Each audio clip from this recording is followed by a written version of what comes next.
ನಮಸ್ಕಾರ, ಇದು IPL ಧಮಾಕ. ನಾನು ಅವಿನಾಶ್ ಶಿವನ್.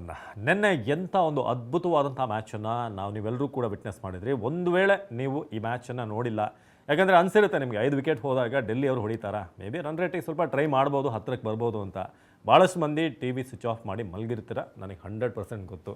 ಆದರೆ ಯಾರ್ಯಾರು ನಿನ್ನೆಯ ಮ್ಯಾಚನ್ನು ನೋಡಿಲ್ಲ, ಲೈಫ್ ಟೈಮಲ್ಲಿ ಒಂದು best cricket match, best IPL ಮ್ಯಾಚನ್ನು ನೀವು ಲೈವ್ ಆಗಿ ಮಿಸ್ ಮಾಡ್ಕೊಂಡಿದ್ದೀರ ಅಂತ ಅರ್ಥ. ದಯವಿಟ್ಟು ಇವತ್ತು ಹೈಲೈಟ್ಸ್ ಇದ್ದರೆ ನೋಡಿ, ಯಾಕಂದರೆ ಅಂಥ ಫ್ಯಾಂಟಾಸ್ಟಿಕ್ ಮ್ಯಾಚ್ ಯಾರೂ ಕೂಡ ನಿರೀಕ್ಷೆ ಮಾಡಿರಲಿಲ್ಲ. ಡೆಲ್ಲಿ ಕ್ಯಾಪಿಟಲ್ಸ್ ಆ ಒಂದು ಟಾರ್ಗೆಟನ್ನು 210 ಚೇಸ್ ಮಾಡುತ್ತೆ, 209 ಚೇಸ್ ಮಾಡುತ್ತೆ ಅಂತ. ಬಟ್ ಅಶುತೋಷ್ ಶರ್ಮಾ ಈ ಹೆಸರನ್ನು ಪ್ರತಿಯೊಬ್ಬರು ಕೂಡ ಭಾಳ ದಿನಗಳ ಕಾಲ ನೆನಪಿಟ್ಕೊಳ್ಳೇಬೇಕು, ಯಾಕಂದರೆ ರಿಮೆಂಬರ್ ದ ನೇಮ್ ಅಂತ ಹೇಳ್ತಾರಲ್ಲ, ಅಂಥ ಒಂದು ಅದ್ಭುತವಾದಂಥ ಒಂದು ಇನ್ನಿಂಗ್ಸನ್ನು ಈ ಹುಡುಗ ಆಡ್ದ. ಪಂಜಾಬ್ನಲ್ಲಿ ಲಾಸ್ಟ್ ಟೈಮ್ ಇದ್ದಿದ್ದು. ಪಂಜಾಬ್ ಈ ಆಟಗಾರನನ್ನು ಯಾಕೆ ಬಿಟ್ಕೊಡ್ತು ಅನ್ನೋದು ಇನ್ನೂ ಕೂಡ ಅರ್ಥ ಆಗಿಲ್ಲ. ಕೇವಲ 3.8 ಕೋಟಿಗೆ ಅಶುತೋಷ್ ಶರ್ಮಾನ ಡೆಲ್ಲಿ ಒಂದು ಪ್ರೈಸ್ ಕ್ಯಾಚ್ ರೀತಿಯಾಗಿ ಆಕ್ಷನಲ್ಲಿ ಪಡ್ಕೊಳ್ತು. RCB ಅವರು ಕೂಡ ಕ್ಯಾಂಪಿಗೆ ಕರೆದಿದ್ರು, ಇಲ್ಲಿ ಎಲ್ಲ ಪಿಕ್ ಮಾಡ್ತಾರೇನೋ ಅಂತಿತ್ತು ಲೆಕ್ಕಾಚಾರ. ಆದರೆ ಎಲ್ಲರ ಲೆಕ್ಕಾಚಾರವನ್ನು ಉಲ್ಟಾ ಮಾಡಿದ್ದು ಅಶುತೋಷ್ ಶರ್ಮಾ. ಸೊ ನೆನ್ನೆ ಮ್ಯಾಚ್ ಹೇಗಿತ್ತು ನೀವು ಆರಂಭಿಕ ಇನ್ನಿಂಗ್ಸನ್ನು ನೋಡಿರ್ತೀರ, ಯಾಕಂದರೆ ಲಕ್ನೋ ಆಡಿದಂಥ ರೀತಿ, ಮಿಚೆಲ್ ಮಾರ್ಷ್, ಮಾರ್ಕ್ರಮ್ ಹೇಗೆ ಒಂದು ಓಪನಿಂಗ್ ಕೊಟ್ಟರು. ಅದಾದಮೇಲೆ ನಿಕೋಲಸ್ ಪೂರನ್ ಬಂದು ಇಬ್ಬರೂ ಕೂಡ ಫ್ಯಾಂಟಾಸ್ಟಿಕ್ ಆಗಿ ಎಲ್ಲೊಂದು ಕಡೆ ಸನ್ರೈಸ್ ಹೈದರಾಬಾದ್ ಏನು ಆಡ್ತಾರಲ್ಲ ಅದೇ ಪ್ಯಾಟರ್ನಲ್ಲಿ ಇವರ ಬ್ಯಾಟಿಂಗ್ ಕಾಣಿಸ್ತು. 36 ಬಾಲಲ್ಲಿ 72 ಮಿಚೆಲ್ ಮಾರ್ಷ್, ಹಾಗೆ 30 ಬಾಲಲ್ಲಿ 75 ನಮ್ಮ ನಿಕೋಲಸ್ ಪೂರನ್. ಇಬ್ಬರು ಬಂದರು, ಧ್ವಂಸ ಮಾಡಿ ಹಾಕಿದ್ರು. ಸೊ ಅದಾದಮೇಲೆ 27 ಕೋಟಿ ವೀರ ರಿಷಬ್ ಪಂತ್, ಗೋಯಂಕ್ ಅವರ ಭಾಳ ಆಪ್ತ ಹುಡುಗ ಅಂತ ಹೇಳಬೇಕು. ಯಾಕಂದರೆ KL ರಾಹುಲ್ ಆದಮೇಲೆ ಅವ್ರಿಗೆ ಏನೋ ಮ್ಯಾಚ್ ಟೀಮ್ಗೋಸ್ಕರ ಆಡೋರು ಬೇಕಂತಲ್ಲ, ಸ್ವಂತ ಒಬ್ಬ ಪ್ಲೇಯರ್ನ ರಿಷಬ್ ಪಂತ್ನ ತೊಗೊಂಡಿದ್ದಾರೆ. 27 ಕೋಟಿ ಕೊಟ್ಟು ಅವರು ಖರೀದಿ ಮಾಡಿದಂಥ ಪ್ಲೇಯರ್, ಕ್ಯಾಪ್ಟನ್ನ ಗಳಿಸಿದ್ದು 6 ಬಾಲಲ್ಲಿ 0 ರನ್. ಹಾಗಂತೇಳಿ ರಿಷಬ್ ಪಂತ್ ಏನು ಕಡಿಮೆ ಪ್ಲೇಯರ್ ಅಂತಲ್ಲ, ಮುಂದಿನ ಮ್ಯಾಚ್ಗಳಲ್ಲಿ ಅವ್ರು ಪರ್ಫಾರ್ಮೆನ್ಸ್ ಕೊಡ್ಬೋದು.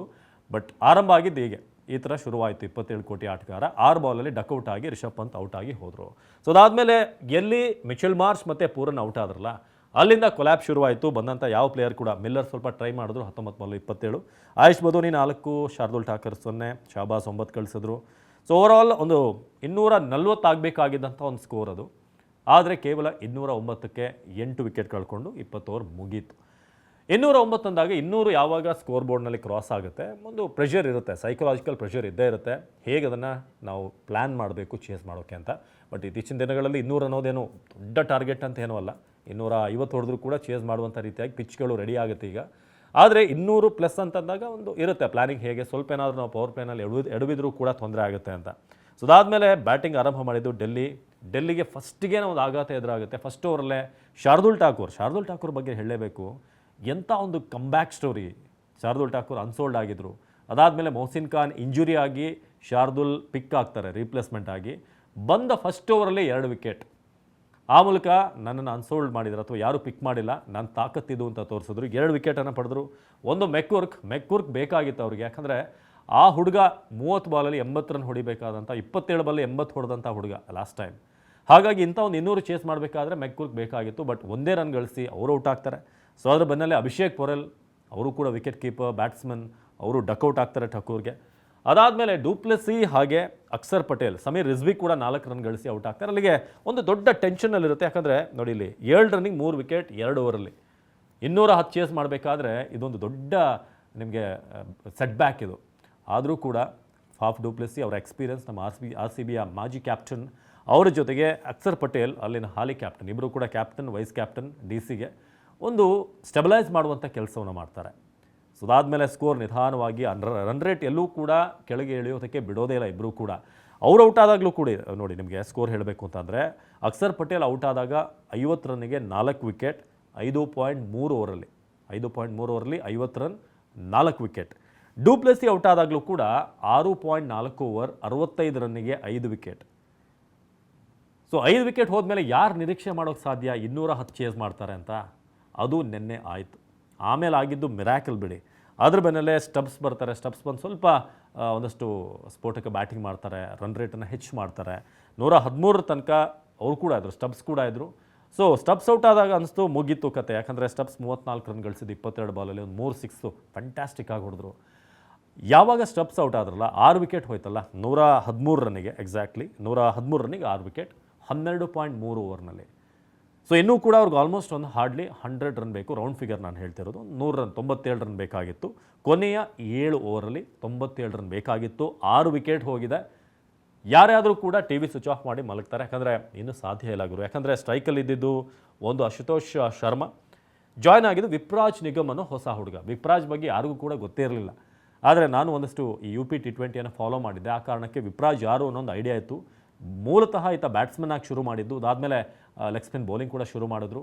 ಆದರೆ ಫೈನಲಿ ಒಬ್ಬ ಬ್ಯಾಟ್ಸ್ಮನ್ ಹೇಗೆ ಕೊನೆ ಹಂತದಲ್ಲಿ ಪಕ್ಕಾ ಒಂದು ಸ್ಮಾರ್ಟ್, ಒಂದು ಈ ಸ್ಟ್ರೀಟ್ ಸ್ಮಾರ್ಟ್ ಕ್ರಿಕೆಟರ್ ಅಂತ ಹೇಳ್ತಾರಲ್ಲ, ಅಂಥ ಒಂದು ಆಟವನ್ನು ನಿನ್ನೆ ವಿಪ್ರಾಜ್ ಆಡಿದ್ರು. ಅವರು ಒಂದು ಕ್ಯಾಮಿಯೋ, ಬರೀ 15 ಬಾಲಲ್ಲಿ 39 ರನ್ ಗಳಿಸಿದವರು, 5 ಬೌಂಡ್ರಿ 2 ಸಿಕ್ಸ್. ಅದು ಎಷ್ಟು ಹೆಲ್ಪ್ ಆಯಿತು ಅಂತಂದರೆ, ವಿಪ್ರಾಜ್ ಔಟ್ ಆಗಬೇಕಾದ್ರೆ ನೋಡಿ ಸ್ಕೋರ್ ಬಂದು 113ಕ್ಕೆ 6 ಇತ್ತು. ವಿಪ್ರಾಜ್ ನಿಗಮ್ ಔಟ್ ಆದಾಗ 168ಕ್ಕೆ 7 ಆಯಿತು 16 ಓವರಿಗೆ. ಕೊನೆಯ 4 ಓವರಲ್ಲಿ ಸುಮಾರು 32 ಪ್ಲಸ್ ಇದ್ದಂಥ ಟೋಟಲ್ ಏನು 9, ಒಂದು 45 ರನ್ ಬೇಕಾಗಿತ್ತು 4 ಓವರಲ್ಲಿ. ಆಗ ಅವರು ಕೂಡ ಔಟ್ ಆಗ್ತಾರೆ. ಇನ್ನೊಂದು ಕಡೆ ಅಶುತೋಷ್ ಶರ್ಮಾಗೆ ಇನ್ನೂ ಕೂಡ ಸ್ಟಾರ್ಟ್ ಸಿಕ್ಕಿರಲ್ಲ. ಅಶುತೋಷ್ ಶರ್ಮಾ ನಿಮಗೆ ಗೊತ್ತು ಹೇಗೆ ಫಿನಿಷ್ ಮಾಡ್ತಾರೆ ಅಂತ ಲಾಸ್ಟ್ ಸೀಸನಲ್ಲೇ ತೋರಿಸಿದ್ದಾರೆ. ಬಟ್ ಸ್ಟಿಲ್ ಎಲ್ಲೋ ಒಂದು ಕಡೆ ಅಶುತೋಷ್ ಶರ್ಮಾ ನಿನ್ನೆ ಆರಂಭದಲ್ಲಿ ಡಲ್ ಆಗಿದ್ದರು. ಕರೆಕ್ಟಾಗಿ ಅವ್ರಿಗೆ ಕನೆಕ್ಟ್ ಆಗ್ತಾ ಇರಲಿಲ್ಲ, ರನ್ಗಳು ಬರ್ತಾ ಇರಲಿಲ್ಲ. ಹಾಗಾಗಿ ಅಶುತೋಷ್ ಕೂಡ ಫಿನಿಷ್ ಮಾಡ್ತಾರೆ ಅಂತ ಸ್ವತಃ ನಾನು ಕೂಡ ಮ್ಯಾಚ್ ನೋಡ್ತಿದ್ದಾಗ ಅನ್ನಿಸ್ತು, ಇದು ಫಿನಿಷ್ ಆಗಲ್ಲ, ಭಾಳ ಕಷ್ಟ ಇದೆ ಅಂತ. ಬಟ್ ಕೊನೆಯದಾಗಿ ಮಿಚೆಲ್ ಸ್ಟಾರ್ ಕೂಡ ಔಟ್ ಆಗ್ತಾರೆ. ಕುಲ್ದೀಪ್ ಬಂದು ಒಂದು ಸ್ವಲ್ಪ ಸ್ಟ್ಯಾಂಡ್ ಕೊಡ್ತಾರೆ. ಆದರೆ ಕೊನೆಯ 2 ಓವರಲ್ಲಿ ಆಗಿರೋದು ಮಿರಾಕಲ್. ಕುಲ್ದೀಪ್ ಕೂಡ ಔಟ್ ಆಗ್ತಾರೆ. ಅದಾದಮೇಲೆ ಮೋಹಿತ್ ಶರ್ಮಾ ಬರ್ತಾರೆ. 6 ಬಾಲ್ಗೆ 6 ರನ್ ಬೇಕಾಗಿರುತ್ತೆ. ಅಲ್ಲಿ ಭಾಳ ಮುಖ್ಯವಾಗಿ ಬಿಷ್ಣೋಯ್ ಅವರ ಓವರ್ ಬರುತ್ತಲ್ಲ, ಅದರಲ್ಲೂ ಕೂಡ ಅಶುತೋಷ್ ಶರ್ಮಾ 2 ಸಿಕ್ಸರ್ ಬಾರಿಸ್ತಾರೆ. ಸೊ ಅಲ್ಲಿಗೆ ಯಾವಾಗ ಬಿಷ್ಣೋಯ್ನ ಅಟ್ಯಾಕ್ ಮಾಡಿದ್ರು ಆಗ ವಿಶ್ವಾಸ ಶುರುವಾಗುತ್ತೆ. ಅಲ್ಲಿ ರನ್ ಕಡಿಮೆ ಆಗ್ತಾ ಬಂತು. ಕೊನೆ 6 ಬಾಲಿಗೆ 6 ರನ್. ಅಲ್ಲೂ ಕೂಡ ಕೊನೆಯದಾಗ ಒಂದು ಟರ್ನ್ ಸಿಗುತ್ತೆ. 6 ಬಾಲಿಗೆ 6 ಬೇಕಿದ್ದಾಗ ಮೋಹಿತ್ ಶರ್ಮಾ ಸ್ಟ್ರೈಕಲ್ಲಿರೋದು. ಎಲ್ಲೋ ಶಾರ್ದೂಲ್ ಠಾಕೂರ್ಗೆ ಲಾಸ್ಟ್ ಓವರನ್ನು ಕೊಡಬಹುದೇನೋ ಅಂತ ಅನ್ನಿಸ್ತು ನನಗೆ. ಬಟ್ ಇಲ್ಲ, ಶಾರ್ದೂಲಿಗೆ ಕೊಡಲಿಲ್ಲ, ಅವರು ಶಾಬಾಜಿಗೆ ಕೊಟ್ಟರು, ನಮ್ಮ RCBಯ ಮಾಜಿ ಪ್ಲೇಯರ್. ಫಸ್ಟ್ ಬಾಲೇನೆ ಅಲ್ಲೇ ಮ್ಯಾಚ್ ಟರ್ನ್ ಆಯಿತು. ಫಸ್ಟ್ ಬಾಲಲ್ಲೇ ಮೋಹಿತ್ ಶರ್ಮಾ ಸ್ವಲ್ಪ ಫ್ರಂಟ್ ಫುಟ್ ಬಂದು ಟ್ರೈ ಮಾಡ್ತಾರೆ ಪುಷ್ ಮಾಡೋಕ್ಕೆ ಬಾಲ್ನ, ಸಿಂಗಲ್ಗೆ ಬಾಲ್ ಕನೆಕ್ಟ್ ಆಗಲ್ಲ. ಸುಮಾರು ಕರೆಕ್ಟಾಗಿ ಒಂದು ಅಡಿಯಷ್ಟಾದರೂ ಮುಂದೆ ಹೋಗಿದ್ದಾರೆ ಅವರು. ರಿಷಬ್ ಪಂತಿಗೆ ಒಂದು ಈಸಿ ಸ್ಟಂಪಿಂಗ್ ಅವಕಾಶ ಇತ್ತು. ನೀವು 27 ಕೋಟಿ ಪಡೆದು 6 ಬಾಲಲ್ಲಿ 0 ಹೊಡೆದಿದ್ದೀರಾ. ಅದಾದಮೇಲೆ 0 ಹೊಡೆದಿರೋ 0 ರನ್ನೇ ಗಳಿಸಿಲ್ಲ. ಆದರೆ ಒಂದು ಒಳ್ಳೆ ಅವಕಾಶ ಸಿಕ್ಕಿದೆ ಟೀಮನ್ನು ವಿನ್ ಮಾಡಿಸೋದಕ್ಕೆ. ನೀಟಾಗಿ ಸ್ಟಂಪ್ ಮಾಡ್ಬೋದಾಗಿತ್ತು. ಯಾಕಂದರೆ 9 ವಿಕೆಟ್ ಹೋಗಿತ್ತು. ಲಾಸ್ಟ್ ವಿಕೆಟ್ ಇದ್ದಿದ್ದು ಮೋಹಿತ್ ಶರ್ಮಾ. ಆದರೆ ಪಂತ್ ಅದನ್ನು ಕಲೆಕ್ಟ್ ಮಾಡಲ್ಲ, ಬಿಡ್ತಾರೆ ಬಾಲ್ನ. ಈಸಿಯಾಗಿ ಒಂದು ಸ್ಟಂಪ್ ಮಿಸ್ ಆಗುತ್ತೆ. ಸಂಜೀವ್ ಗೋಯಂಕ ಅವರ ಮುಖ ನಾವು ನೋಡಬೇಕಾಗಿತ್ತು ನಿನ್ನೆ ಪೆವಿಲಿಯನಲ್ಲಿ ಹೇಗಿತ್ತು ಅಂತ.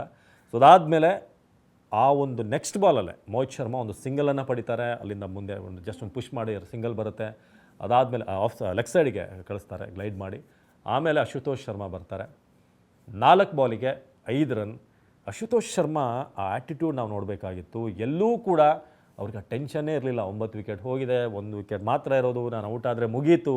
ಸಾಮಾನ್ಯವಾಗಿ ನೀವೆಲ್ಲರೂ ಕ್ರಿಕೆಟ್ ಆಡಬೇಕಾದ್ರೆ ಲಾಸ್ಟ್ ವಿಕೆಟ್ ಇದೆ, ನಾವೇ ಇದೀವಿ ಸ್ಟ್ರೈಕ್ ಅಂದರೂ ಕೂಡ 4 ಬಾಲ್ ಇದ್ದರೂ ಕೂಡ ಆ ಟೆನ್ಷನ್ ಇರುತ್ತೆ. ಬಟ್ ಈ ಹುಡುಗನಲ್ಲಿ ಯಾವ ಭಯ ಕೂಡ ಇರಲಿಲ್ಲ.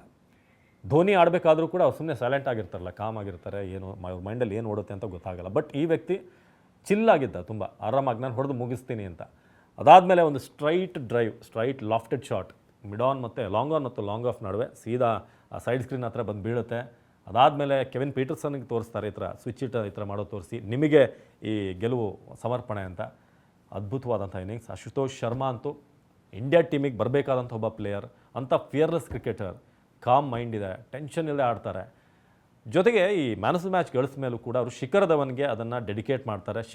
ಶಿಕ್ಕಿ ಪಾಜಿ ಅವ್ರಿಗೋಸ್ಕರ ನಾನು ಈ ಅವಾರ್ಡನ್ನು ಡೆಡಿಕೇಟ್ ಮಾಡ್ತೀನಿ ಅಂತ. ಸೊ ಅಲ್ಟಿಮೇಟ್ಲಿ ಒಂದು ಅದ್ಭುತವಾದಂಥ ಮ್ಯಾಚನ್ನು ನೀವು ನೆನ್ನೆ ಸಾಕ್ಷಿ ಆದ್ವಿ. ಅದಕ್ಕೆ ಯಾರು ಮ್ಯಾಚನ್ನು ನೋಡಿಲ್ಲ, ನಿಜವಾಗ್ಲೂ ನೀವು ಒಂದು ಒಳ್ಳೆ ಲೈವ್ ಮ್ಯಾಚನ್ನು ಮಿಸ್ ಮಾಡ್ಕೊಂಡಿದ್ದೀರ, ಲೈಫ್ ಟೈಮ್ ಮ್ಯಾಚನ್ನ ಮಿಸ್ ಮಾಡ್ಕೊಂಡಿದ್ದೀರಾ. ಹೈಲೈಟ್ಸ್ ನೋಡಿ, ನೀವು ಯೂಟ್ಯೂಬಲ್ಲೋ ಅಥವಾ ಏನು IPL ವೆಬ್ಸೈಟಲ್ಲಿ ಎಲ್ಲಿ ಸಿಗುತ್ತೆ ಅಲ್ಲಿ ನೀವು ನೋಡ್ಬೋದು, ಅಥವಾ ಹಾಟ್ಸ್ಟಾರಲ್ಲಿ ನೋಡ್ಬೋದು ನೀವು. ಸೊ ಇದಾಗಿತ್ತು ನೆನ್ನೆ ಮ್ಯಾಚ್ನ ಅನಾಲಿಸಿಸ್. ಮುಂದಿನ ಮ್ಯಾಚ್ ಮತ್ತೊಂದು ಅಪ್ಡೇಟ್ ಜೊತೆಗೆ ನಿಮ್ಮ ಮುಂದೆ ಬರ್ತೀನಿ. ನಿರಂತರ ಸುದ್ದಿಗಾಗಿ ನೋಡ್ತಾ ಇರಿ TV9.